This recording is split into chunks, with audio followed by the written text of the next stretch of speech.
Taste the Daily. அண்மை செய்தி. பிரசவத்திற்கு 4 நாட்களே இருந்தாலும் கட்சி உணர்வோடு திண்டுக்கல்லில் இருந்து வந்து சென்னை தலைமை கழகத்தில் எழுச்சி உரையாற்றிய சகோதரி காயத்ரிக்கு பெண் குழந்தை பிறந்த நிலையில் அவருக்கு கழக பொதுச் செயலாளர் எடப்பாடி கே பழனிசாமி வாழ்த்து தெரிவித்திருக்கிறார். இது பற்றிய விவரங்களோடு இணைகிறார் நமது தலைமை செய்தியாளர் ஜெயக்குமார். விவரங்களை வழங்க கேட்கலாம். ஜெயக்குமார், வணக்கம். கூடுதல் விவரங்கள். வணக்கம் செய்து. பிரசவத்திற்கு 4 நாட்களே இருந்தாலும் கட்சி உணர்வோடு திண்டுக்கல்லில் இருந்து சென்னைக்கு தலைமை கழகத்திற்கு எழுச்சி உரை ஆற்றுவதற்காக வந்த சகோதரி காயத்ரி அவர்கள் அவர் கூறியது போல, அதாவது இன்று வியாழக்கிழமை அவருக்கு பெண் குழந்தை பிறந்திருக்கிறது.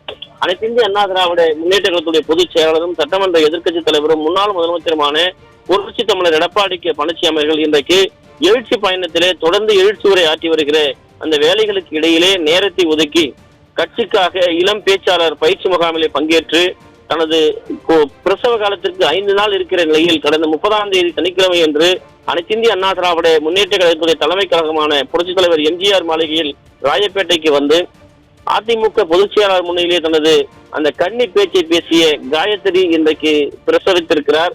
அவருக்கு பெண் குழந்தை பிறந்திருக்கிறது. தொலைபேசி மூலமாக அனைத்து இந்திய அண்ணா திராவிட முன்னேற்ற கழகத்துடைய பொதுச் செயலாளரும் சட்டமன்ற எதிர்க்கட்சி தலைவரும் முன்னாள் முதலமைச்சருமான புரட்சி தமிழர் எடப்பாடி கே பழனிசாமி அவர்களை தொடர்பு கொண்டு மனதார நெஞ்சார வாழ்த்தி இருக்கிறார். நிகழ்ச்சியோடு அந்த காயத்ரி தனது குழந்தைக்கு பெயர் வைப்பதை ஒட்டுமொத்த தமிழகமே காத்து கொண்டிருக்கிறது ஐயா என்று தெரிவித்தார்.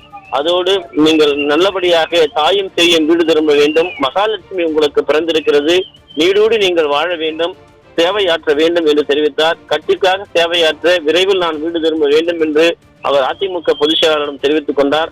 அனைத்து இந்திய அண்ணா திராவிட முன்னேற்ற கழகத்துடைய பொதுச் செயலாளர் முன்னிலையில் அன்னைக்கு அவருக்கு கடந்த சனிக்கிழமை என்று பேசுகிற போது, கருவிலே இருக்கிற எனது குழந்தை இன்றைக்கு அதிமுகவுடைய பொதுச் செயலாளர் முன்பாக நான் உரையாற்றுவதை கழகத்துடைய இந்த கன்னி உரையை கேட்கிற வாய்ப்பை பெற்றிருக்கிறது என்று நெகிழ்ச்சியாக தெரிவித்திருந்தார்.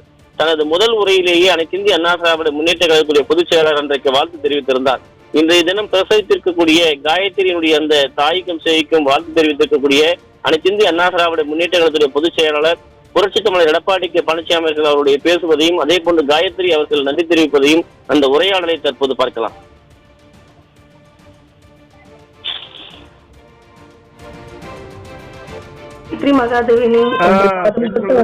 வாழ்த்துக்கள். எல்லாருடைய இறைவனுடைய அருள லட்சுமியே பிறந்திருக்கிறாங்க. வாழ்த்துக்கள். கண்டிப்பாங்க. அவங்களுடைய தாயோட வீடு திருமணனுடைய வாழ்த்துக்கள். நோயெல்லாம் பல்லாண்டு வளர்ந்து எல்லா வளங்களும் பெற்று உங்களையும்